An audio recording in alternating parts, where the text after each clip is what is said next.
when the Russia-Ukraine war ends, how will we sustain transatlantic unity? That's going to be a very difficult undertaking. Following the Cold War, the U.S. enjoyed a period of unrivaled global dominance and influence. However, with China's rise, a disruptive Russia, and hedging middle powers, it is widely agreed that the current liberal international order led by the United States is under strain. The more vigorously we've attempted to drive wedges, the more China and Russia have actually embraced one another. Given that the United States' relative influence is not at the same level as it was during the post-Cold War unipolar moment, there is a need for a unifying construct in American foreign policy to meet the challenges of strategic competition.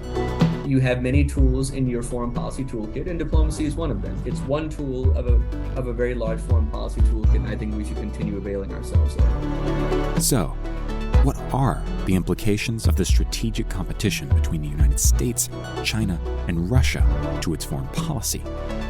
How does the U.S. utilize its unique position as a great power to shape the emerging international order and combat these strategic rivals? This is Global Insights by Network 2020. Today, America's great power opportunity, revitalizing U.S. foreign policy for strategic competition.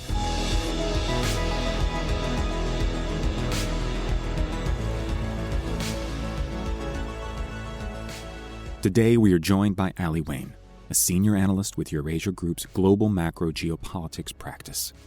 He is a David Rockefeller Fellow with the Trilateral Commission, a Security Fellow with the Truman National Security Project, and a U.S. Army mad scientist. He is also the author of America's Great Power Opportunity, Revitalizing U.S. Foreign Policy to Meet the Challenges of Strategic Competition, which The Spectator named one of its 2022 Books of the Year. Moderating the discussion is Courtney Doggart, president of Network 2020.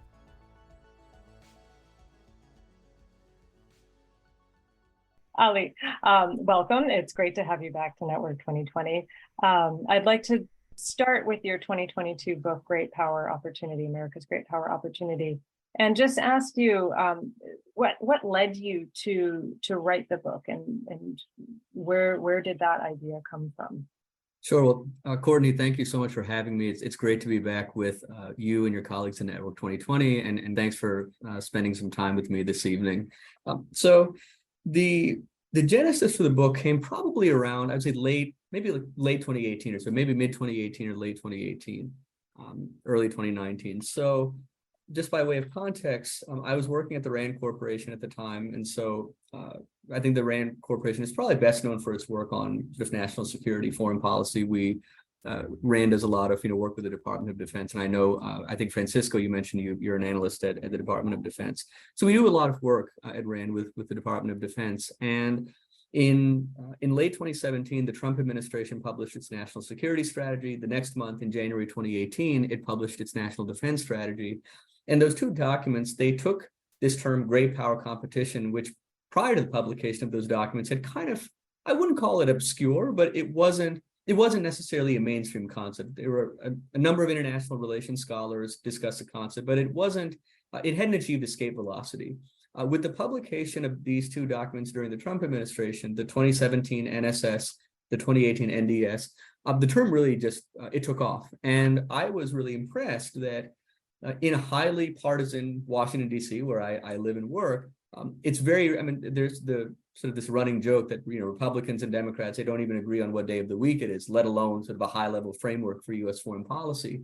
And I was very struck that in this highly partisan atmosphere, that a high-level framework or a high-level construct to orient U.S. national security policy not only had seemingly risen above that partisan fray, but also had diffused beyond sort of government circles. And so I started noticing that this term, great power competition, it very quickly became a fixture not only of government discussions, but of just mainstream discussions more broadly. And so I was intrigued by the concept. I wanted to get my head around it. And so I started asking folks, kind of, what is a great power? What is the United States competing over? What is the United States competing for? And what started becoming apparent to me was that there was a gap, and I talk about this point in the book, that there was a gap between the ubiquity of the term on the one hand and the underspecification of the term on the other hand. And that is to say, everyone was using the term. Everyone was saying, as you know, we have entered into a new period of great power competition. But when I would ask people how to define it, what is a great power? When I started probing and trying to get a sense of, what exactly is this term? What I found was that there were many different interpretations. And so I set out to write the book kind of just to redress my own ignorance. I wanted to understand what this term meant, how it had come to be so pervasive, and why there was such a gap between the frequency with which it was used and what at least seemed to me to be the lack of clarity around interpretation. And so that basically was the genesis of the book. Thank you. And of course, your title is a play on great power competition. You took it in another direction with great power opportunity. And could you just tell us a little bit about that term and why you used this ubiquitous term as a launch point for something that you twisted on its head? Sure. So I think partly it's a reflection of just my own temperament. I'm sort of an optimist just by disposition, and I like to be a little bit of an optimist. And I think that great power competition, I should say, just in terms of I think how it's broadly understood, the idea is that basically some of the assumptions, or perhaps more accurately, some of the hopes that underpinned U.S. foreign policy after the collapse of the Soviet Union, that some of those hopes / assumptions proved to be incorrect, and that democracy was coming under greater strain, capitalism was coming under greater strain, and great power competition, it focuses particularly on two competitors, Russia and China. And the idea is that the United States is now going to have to operate in a much more contested international environment. Now, I don't dispute that premise in the book, and I make very clear in the beginning of the book that I don't dispute that premise. I think that my concern with great power competition, my main concern is turning sort of an analytical description into a policy prescription. And I make this distinction between description and prescription. And I worry that if we have, and I think that we'll talk about this a little bit more in our conversation, I worry a little bit that if we have a foreign policy that is in large part predicated on responding to the actions of our competitors, I worry about having a reactive foreign policy rather than an affirmative foreign policy. I think it's very important, not just for the United States, but if I were advising the leaders of any other country for that matter, I would say, before you tell me what you oppose, tell me what you espouse. What is it that you are affirmatively seeking to accomplish in the world? And so the thought experiment that I put to folks when I talk to them, and lest I be sanctimonious, it's a thought experiment that I put to myself, and I don't think I've come up with a good answer. Maybe we can come up with an answer, this evening. I always say, if you were to say the United States seeks to accomplish fill in the blank in the world, how far could you go in answering that question without once invoking Russia or China? It's really, really difficult. And for good reason. Russia and China are formidable competitors. They're pushing back against U.S. influence in a range of ways. But I wanted to think a little bit more about a foreign policy that doesn't just react to Russia and China, but thinks a little bit more beyond Russia and China. Hence, turning sort of great power competition to great power opportunity. And the upshot of that great power opportunity is that Russia and China, they're formidable competitors. They're multifaceted competitors, but I don't think they're 10 feet tall. I think that each of them has significant weaknesses at home, significant weaknesses abroad. And the United States, it certainly has its share of challenges at home and abroad, but I think that the United States has a range of enviable and in some cases unique competitive advantages. And so my kind of pitch in the book is that if the United States focuses more on renewing its unique competitive advantages at home and abroad, and if it focuses more on articulating what it is that it seeks to promote, as opposed to what it just seeks to oppose, I think that it will signal greater confidence about its regenerative capacities. I think it will send a more appealing message to its allies and partners in the world. And then it can determine how selectively competing with Russia and China can contribute to that affirmative vision rather than allowing its competitors to dictate its foreign policy. Hence the distinction between great power competition and great power opportunity. Thank you. You started to touch on this a little bit, but I'd like to just go in a little bit more depth into, what are some of the pitfalls of framing U.S. foreign policy through the lens of China-Russia competition?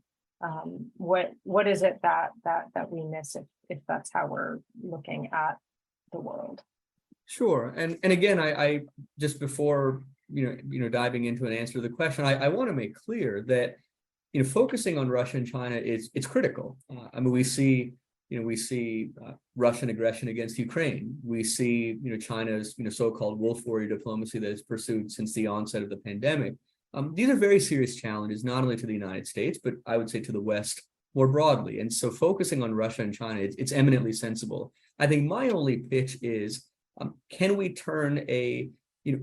have a foreign policy that isn't dictated by the actions and the statements of our competitors? But focusing on Russia and China, it's imperative. So I want to make sure that I put that out there almost as a disclaimer. But a couple of pitfalls. One, I think that if you have a foreign policy that operates too much through kind of a Russia-China lens, I was making this point just a minute ago, you run the risk of being reactive. You run the risk of being defensive. And I think that it's very important when we compete that we project a kind of quiet confidence, and a kind of a quiet confidence that avoids sort of two twin perils. I think that in the kind of the heady 1990s, when I came of age, and I see some some folks who are roughly my age cohort or even younger on the call, and I think that you'll be sympathetic to what I'm about to say. One mistake that I think the United States has made is to succumb to complacency when we underestimate competitors. I think that was one mistake, and I think we have to make sure that we don't revert to that mistake. But I think that the corollary danger or the corollary risk is consternation. And that is to say, we don't want to pretend that our competitors don't exist. They do, and they're formidable, but we don't want to aggrandize them beyond what's warranted. And so I think, so having a foreign policy that projects confidence is very important, not only for the messages that we convey at home, but also the messages that we convey to our allies and partners. And so one pitfall of sort of an exclusively Russia-China-centric foreign policy is it projects insecurity, it projects anxiety, projects defensiveness.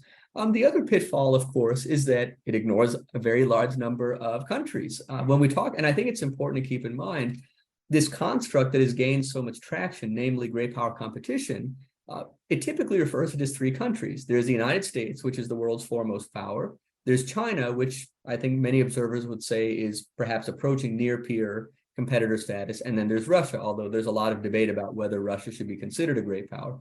But that's three countries. There are over 200 countries in the world. And so another pitfall of framing foreign policy through a great power competition lens is that you're just going to ignore the vast majority of other countries. And I think there are two categories of, I would say two categories of countries in particular that we ignore at our own peril. One category is what some of observers have called kind of geopolitical swing states. That's Jared Cohen's term. And geopolitical swing states, it's a small subset of countries that don't necessarily rise to the great power tier, as it were, but they are significant powers, militarily, economically, diplomatically, excuse me. And they're swing states because they sort of pride themselves on their foreign policy autonomy. They will align with the United States on certain issues and vis-a-vis certain countries, but they won't align with the United States vis-a-vis other countries and on other issues. And so, and there are different sort of different conceptions of which countries belong to this tier of swing states. But generally, you could say, India, Saudi Arabia, Brazil, Turkey. I'm sure that there's some other countries that we could include, but again, these are significant military and economic powers, but they pride themselves on their foreign policy autonomy. And the United States, China, and Russia, all in different ways, are actively trying to court those countries. So I think that's sort of one subset of countries that we perhaps ignore or discount at our peril. And then, of course, it's broadly a very large segment of developing countries in Latin America and Sub-Saharan Africa and Southeast Asia. And they really are allergic to notions of strategic competition, great power competition. They don't want to have to choose. And when I say that they don't want to have to choose, I wouldn't want to suggest that they have some intrinsic affinity for Russia or for China. Quite to the contrary, it's just that they don't have the luxury to contemplate great power competition. Most developing countries have far smaller economies, and so their considerations on a day-to-day basis, they're just much more pragmatic. And so they say, look, If condemning Russian aggression against Ukraine means that I cut myself off from discounted supplies of Russian oil, I'm not going to do that. If criticizing China's treatment of the Uyghurs in Xinjiang means that China doesn't build infrastructure in my country, I'm not going to criticize China's human rights abuses. So again, those are positions taken those are not sort of ideological positions, they're just very pragmatic positions. And so I think that if we're going to build coalitions, if we're going to build more durable, more expansive coalitions going forward, I think that we're going to have to appreciate the sensitivities of those geopolitical swing states and the much more, I think, pragmatic considerations of developing countries.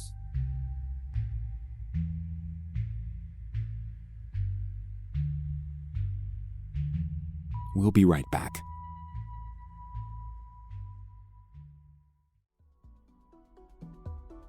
Hi, Global Insights fans. If you like what you hear and want a win-win way to support our content, consider becoming a member of Network 2020. Our virtual membership costs $50 a year, and in addition to the content that you already receive, you will also receive invitations to monthly virtual discussions where you have the opportunity to interact directly with our speakers in a small group. From all of us at Network 2020, thank you for your support.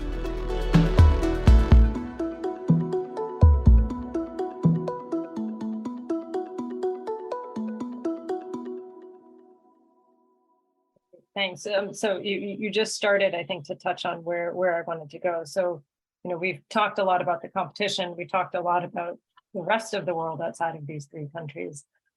What is the great power opportunity that you're talking about, and how can the United States take advantage of its competitive advantages, really, to reassert its presence?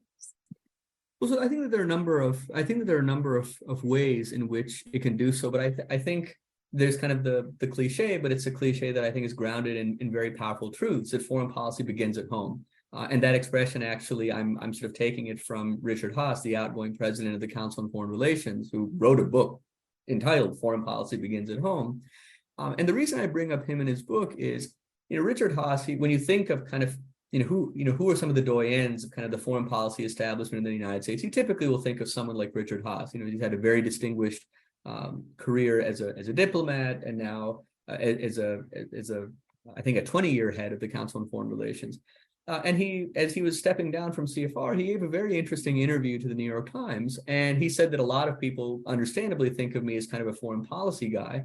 But he said, increasingly, when I'm asked what keeps you up at night, what is the greatest challenge to the United States, he said, I don't say China, I don't say Russia, I say it's what's going on here in the United States. And he talks about political dysfunction. He talks about income inequality. He talks about the various challenges to just the luster of America's democratic example. And we know from history, from very recent history, actually, the Cold War, we know that a very critical element of American success vis-a-vis the Soviet Union was the resilience and the appeal of America's democratic example. So I'll give just one example. So during the Cold War, we all are, of course, are familiar with the seminal Supreme Court case Brown versus Board of Education. The verdict was rendered in 1954. Now, Brown versus Board of Education, of course, it was a very powerful victory for civil rights. It was a very powerful domestic victory. I think what sometimes is underappreciated is how significant of a foreign policy victory it was vis-a-vis the Soviet Union. So by way of context, in the immediate years after World War II, there were a number of countries that became newly independent. Primarily non-white populations, and they were looking to see whether the United States or the Soviet Union, they were looking to see what steps the United States and the Soviet Union would take to curry favor with them and these predominantly non-white populations. And the Soviet Union was basically launching these sort of daily radio propaganda blasts saying, look, the United States talks a big game about freedom, liberty, democracy, but look at how it treats religious minorities, look at how it treats racial minorities. And so when this case, Brown versus Board of Education, was accepted into the Supreme Court docket, the Truman administration filed a brief with the court and said, look, if you get this decision wrong, the Soviet Union is going to have a field day, and the Soviet Union is going to say, see, the United States had an opportunity to rectify, or at least go some way towards rectifying racial injustice, and it made the wrong choice. So when Brown versus Board of Education was rendered, the Truman administration hailed it principally as a foreign policy victory against the Soviet Union. Why do I bring up that example? I bring up that example because during the Cold War, the Soviet Union was launching propaganda broadsides against the United States on a daily basis, saying that there's this gap between the ideals that the United States professes and the realities that it embodies.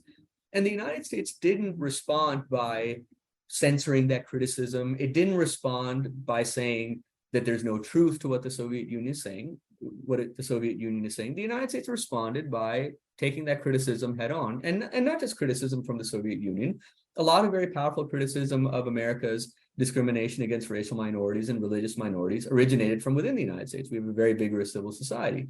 So the United States responded by saying, look, your criticism has merit, and we're going to respond not just in words, but with deeds. And so we rendered a number of other landmark Supreme Court cases. We passed landmark pieces of legislation, such as the Civil Rights Act, the Voting Rights Act.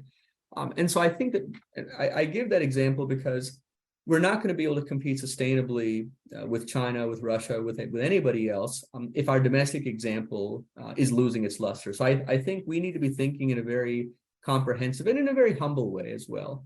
We need to acknowledge that our domestic example no longer is as powerful as it was, say, 30 years ago, 50 years ago. So we have to work on refurbishing that domestic example, and there are many elements to that. So I think that has to be, front and center. And then abroad, I mentioned the word, I think it was humble or humility. I think that same sense of humility would also help go a long way towards restoring our competitive advantages abroad. A key part of, I think, our greatest external competitive advantage, of course, is our network of alliances and partnerships. It's an unrivaled network of alliances and partnerships. But a part of maintaining, a critical ingredient to maintaining alliances and partnerships is meeting your allies and partners where they are. And so when we talk with, whether it's talking with allies and partners, or for that matter, whether it's talking with those global swing states that I mentioned a few minutes ago, whether it's talking with countries in the developing world, it's very important that we begin our conversations not by saying, here are our priorities on China and Russia, please come along, but instead to say, look, what issues are top of mind for you? What are your most pressing concerns? How can we support you? But centering the concerns and the imperatives of our allies and partners and saying, here's how we can help you, rather than saying, here's the agenda that we would like to pursue, please take your assigned place. I think it's very, very important, and especially when you're talking with developing countries who, as I mentioned earlier, they're very allergic to notions of strategic competition, great power competition, and they're just thinking in much more pragmatic ways. Look, I need to lift up my middle class. I need to build infrastructure. I need to build digital connectivity. And so to the extent that both at home, having a certain humility about restoring the power of our domestic example, and abroad, I think not setting aside our concerns about China and Russia, but beginning our conversations by asking our interlocutors what issues are top of mind for them and saying, here's how we can help. And humility, and I'll stop here because I know we're coming up to 6:30. Humility doesn't mean that we're apologetic. Humility doesn't mean that we don't believe that we have a very compelling story to tell. I think that we have an exceptionally compelling story to tell. And part of what makes the United States, this is at least my feeling, I think part of what makes the United States' story compelling is that we do air our dirty laundry. We are willing to engage in introspection. We are willing to look at how we conduct ourselves at home, how we conduct ourselves abroad, and we're willing to say, we haven't always lived up to our values. We haven't always lived up to our ideals, but we're going to do better. I think that it's that instinct for introspection that allows the United States to renew itself at home and abroad. And so humility, I actually think, is an engine for doing better. It's an engine for creativity. It's an engine for renewal. And I would argue that in China and Russia, and I think that this is where I would much rather have the United States' challenges than China's challenges or Russia's challenges. In the United States, now there's a debate about the debate that we have about ourselves. So some folks will say, look, there's some elements of American society that they do nothing but criticize the United States, and we're sort of, it's almost a flagellation as opposed to sort of healthy criticism. And that's an important debate to have. When does healthy introspection lapse into counterproductive self-flagellation? That's an important discussion to have. But I think that having a vigorous civil society is good. Having a vigorous marketplace of ideas, I think on balance, is good. Having checks and balances is good. If you look at China and Russia, and maybe this would be sort of a good place to stop. If you look at China and Russia, I would say that sort of the the circles of advisors around Xi Jinping in China and the circles of advisors around Putin, I think that those circles of advisors are getting smaller and smaller. I think that to the detriment of decision making and to the detriment of policy making in both countries. You have highly personalized autocracies in China and Russia. You have greater concentrations of power, and when you have more and more insular circles of authority, your ability to identify mistakes, your ability to correct those mistakes, that ability diminishes. And when you have civil society that is afraid, or when you don't really have a civil society that is prepared and is willing to push back, again, your capacity to engage in introspection and self-correct diminishes. So all a way of saying that, I still think that the United States, if it plays its cards right, I think it has a number of unique competitive advantages, whether it's enduring appeal to immigrants, whether it's its ecosystem of innovation, its system of higher education, its network of alliances and partnership. It has a range of unique competitive advantages, but I think that we're going to have to, again, be humble if we're going to renew those advantages at home and abroad. But I think that humility is a virtue, not a weakness. That is very well said. So on the one hand, we have this idea of the United States being able to use its example as opportunity, right? On the flip side of that, and this is something that came up in conversation yesterday, was this idea of shared grievances. And so I'm curious to see, from your perspective, how does that play into this equation of opportunity? And I guess the other side of opportunity is risk. And is there a risk in shared grievances, particularly among the other, 190, 200 plus countries that are out there?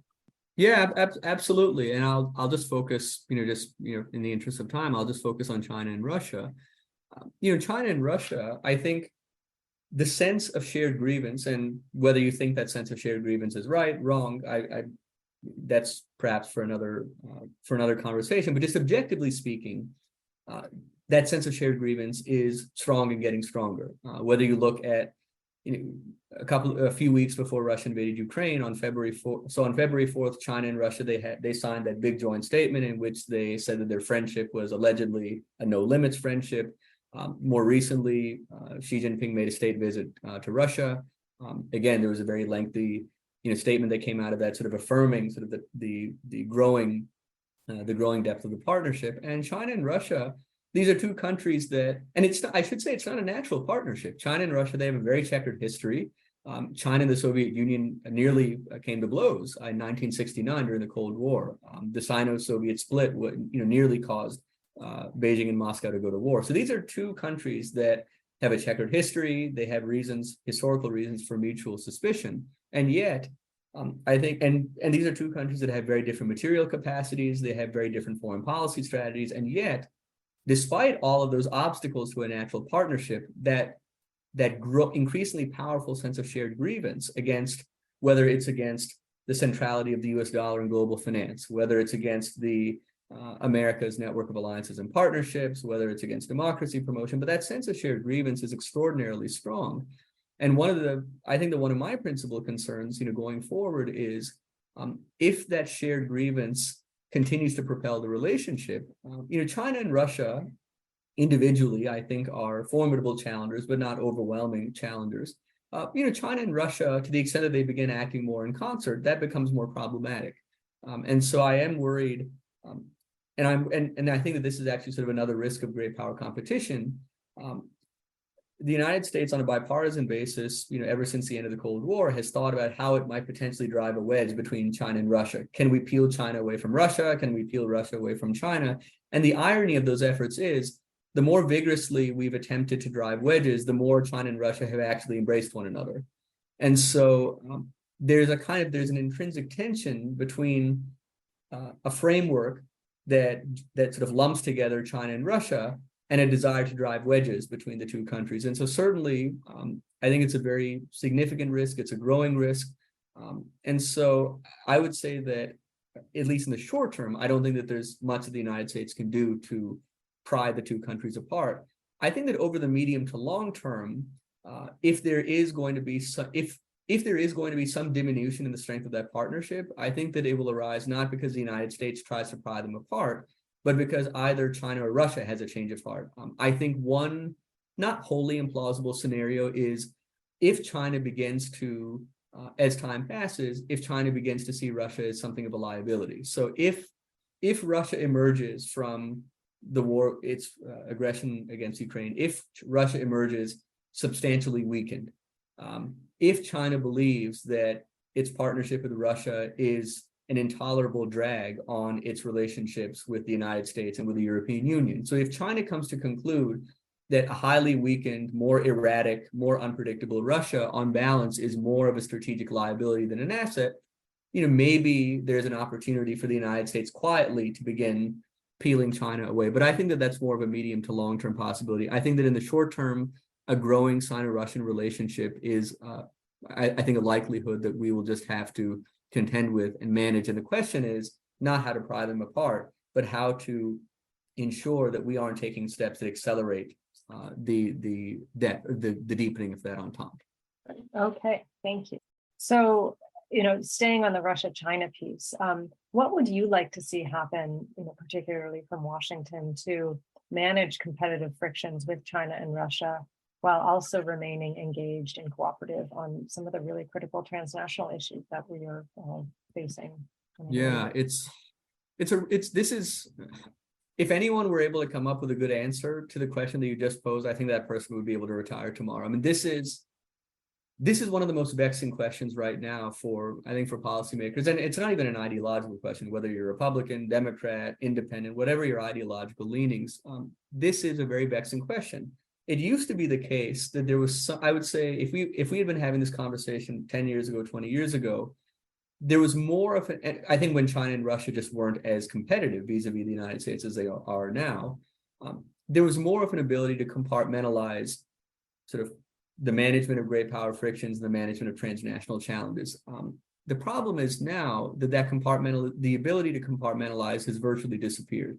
So much so that even issues that, quite up until quite recently, folks thought, well, no matter whatever else happens in the relationship, the United States, China, and Russia will be able to carve out some space to talk about these issues. It's actually very difficult now to identify any issues. So take arms control.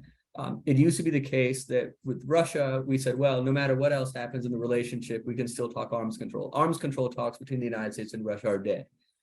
With China, it used to be the case that we said, well, no matter whatever else happens in the relationship, we can talk about global public health and we can talk about climate change. The coronavirus pandemic, was a litmus test if that proposition is true. Not only did the coronavirus pandemic not induce bilateral cooperation between the United States and China, it actually set in motion a series of dynamics from which the US-China relationship has never recovered. So global public health is now a source of mutual suspicion, not a source of potential collaboration. Climate change, talk about contrast. When in 2014, President Obama and President Xi, they signed a landmark climate change agreement, and it was a very, very significant deal. That was almost a decade ago. Secretary Kerry, when he recently came back from Beijing, he basically came back and said we had in-depth conversations and we've agreed that we need to talk more, but there wasn't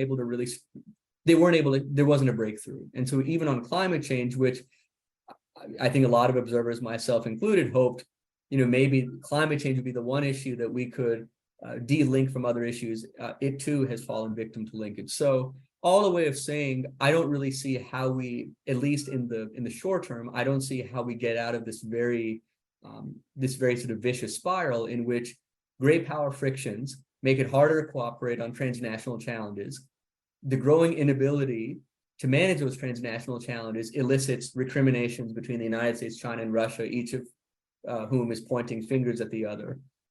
So I don't see any sort of short-term way out of that morass. What I will say, though, having said what I just said, that doesn't mean that diplomacy isn't important. I think the diplomacy has kind of gotten a bad rap in recent years, and it's sometimes is castigated as an act of wishful thinking or an act of geopolitical charity. I think of diplomacy in value-neutral terms. I think of diplomacy as something that you do, not because you're starry-eyed about what fruits it might beget, not because you're trying to act in good faith vis-a-vis your competitors or adversaries. I view diplomacy as something that you do because you have to. So it's value neutral. It's something that you do. You have many tools in your foreign policy toolkit, and diplomacy is one of them. And when it comes to Russia and China, when it comes to Russia, yes, the US-Russia relationship for all intents and purposes is moribund, but it doesn't mean that there aren't right now still quiet back-channel conversations taking place between military and intelligence officials to ensure that we don't cross the nuclear brink. If the conflict between Russia and NATO becomes a direct conflict and goes nuclear, we're in a different world. We're in a different world, and so you see even now that U.S. military officials and intelligence officials, they continue quietly to talk with their Russian counterparts. I think that is essential. I don't think of it as an act of concession. I think of it just as a demonstration of prudence. We want to avoid nuclear war. And similarly with China, obviously there were modest expectations for Secretary Blinken, Yellen, and Kerry's respective visits to China, and appropriately modest expectations. But am I glad that the United States and China are talking? Yes, I would prefer that they talk as opposed to not talk. When you think about, again, these are the world's two most powerful countries. They account for about 40% of the global economy. And when you think of whether it's growing frictions across the Strait of Taiwan, whether you think about the global economy, if the United States and China are not talking, I think that the risks, not only of war, but the risks of a total collapse of the global commons go up exponentially. And so, again, we don't have to labor under any illusions about what high-level U.S.-China diplomacy will produce, but I don't think that we should be diminishing its value. And it can, I think it can at least temporarily have a stabilizing effect. You also want to know who you're dealing with. And maybe I'll stop here. One virtue of diplomacy, when you think about sort of U.S.-Russia diplomacy, U.S.-Soviet diplomacy during the Cold War, when you think of sort of U.S.-China diplomacy maybe 2 or 3 decades ago, U.S. officials in Washington and their counterparts in Moscow and Beijing, they had personal rapport. They knew each other quite well. They inquired about each other's families. They had a sense of sort of their counterparts' upbringing, family, hobbies, et cetera, and that personal, I don't want to say chemistry, but that personal rapport built up over many engagements, it gave them personal capital to deal with very contentious issues. I think that one of the challenges now is that a lot of interlocutors, they don't have any history with one another. And so they are much more likely to regard one another not as sort of human beings with whom they can have a conversation, but just in purely adversarial terms. So I worry about that, which is why if there's even minimal diplomacy, I think it's good. And again, I regard it in value neutral terms. This is something that it's one tool of a very large foreign policy toolkit, and I think we should continue availing ourselves of it. All right, one final quick question. Sure. So I remember when I was in foreign service training, and this was when Hillary Clinton was Secretary of State, she was giving an interview, and she was saying, this goes back to your comment about reactivity, about how, she wants to get away from a reactive foreign policy and just this idea of whack-a-mole. And in regards to what you said regarding reactivity with China and Russia, there's always things that crop up. So how would you advise those in government and setting policy to take this great power opportunity to kind of have this strategy and be able to enact it when the U.S. is in many ways still a de facto world leader? We're still called on in any crisis, and China and Russia are still going to be presenting challenges along the way. So how would you navigate that? No, absolutely. And again, and I think I make this point in the book, but if not, I'll make it here. A significant part of U.S. foreign policy necessarily and appropriately will be reactive. You can't pretend that a pandemic has not happened. You can't pretend that Russia hasn't invaded Ukraine. I mean, there are crises, and those are very, very sort of globe-altering crises, but there are smaller scale crises proliferating on a daily basis. I mean, pick a country, pick a region, pick a functional issue. There are all kinds of crises that rightly demand attention. I think if I were advising, folks in government, what I would say is, I think it's important, and I think at least nominally there are certain outfits within the government that are charged with kind of more long-term strategic planning that, at least in theory, are sort of intended to be a bit more sequestered from kind of the tyranny of the inbox and just kind of the procession from one meeting to the next. But I think that they need to be sort of reinvested with that authority. I mean, if I were serving on, whether, if I were at the State Department and I were talking to counterparts in the policy planning staff, or if I were at the National Security Council talking to counterparts in the Strategic Planning Directorate, if I were sort of reconfiguring government, I would take certain outfits, existing outfits, and I would, whether it was sort of talking with existing personnel or bringing on additional personnel, but I would have certain individuals and I would instruct them, only, you will only check your phone X number of times a day. You are not expected to play a part in rapid response. You are, I actually was having, and it's kind of it sounds a bit far-fetched, but I actually think that there's something to be said for it. I was talking with a friend who, is kind of vexed with this question as well. How do we kind of avoid being reactive? And he came up with and again, maybe it sounds a bit funny, and we've had a chuckle about it, but the more he said it in jest, but I actually said, there's something to be said for that.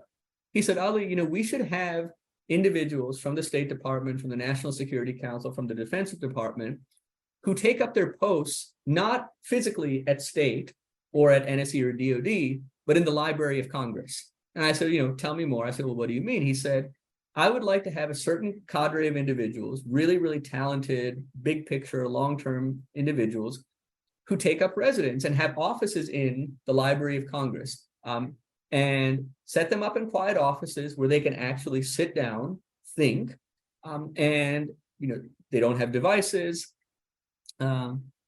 Exactly. No, I mean, and to Bogdan's question, yeah, absolutely. And there are some, and there are programs that bring in scholars into government. I think that it's in addition to to build on Bogdan's point. I think that there need to be more. I think that there need to be more regular interactions between, and there are obviously on a daily basis, there are interactions between academics and government officials. But I think we should have more of those.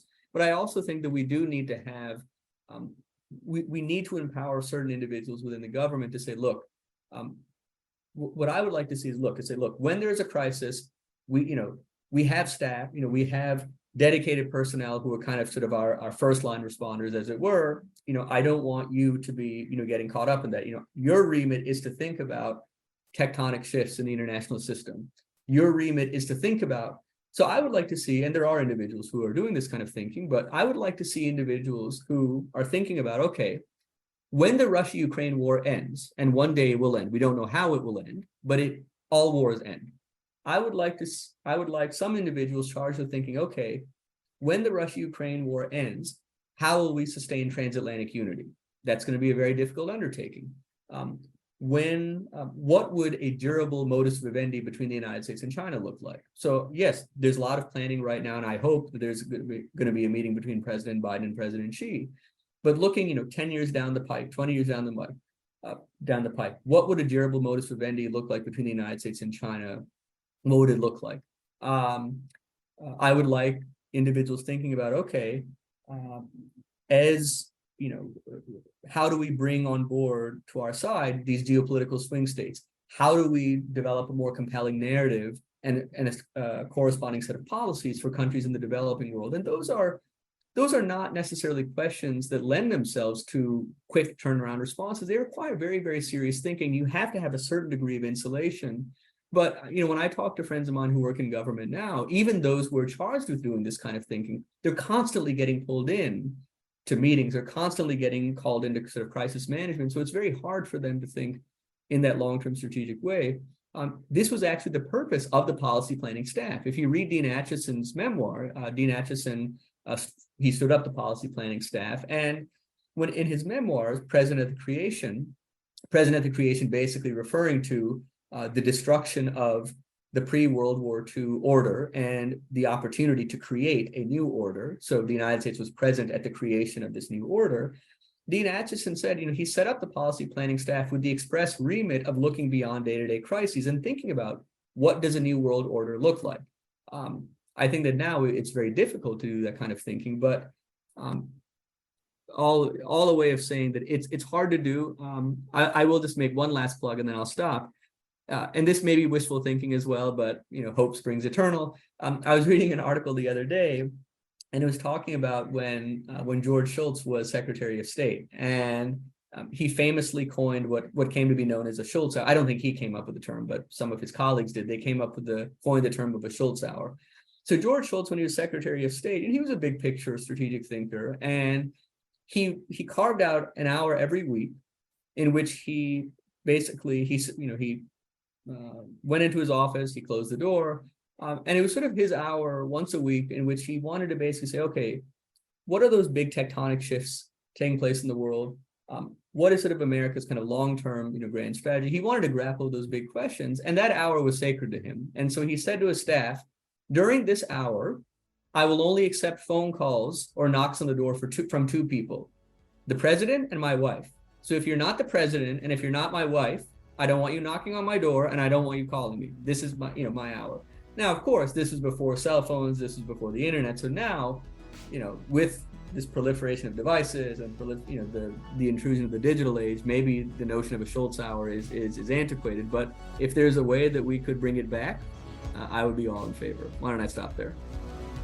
A great place to finish. Thank you so much, Ali, and thank you everyone for letting me overstay my welcome in the moderator seat. Thank you for listening to this episode of Global Insights. To learn more or to find out how you can become a member of Network 2020, visit us at network2020.org.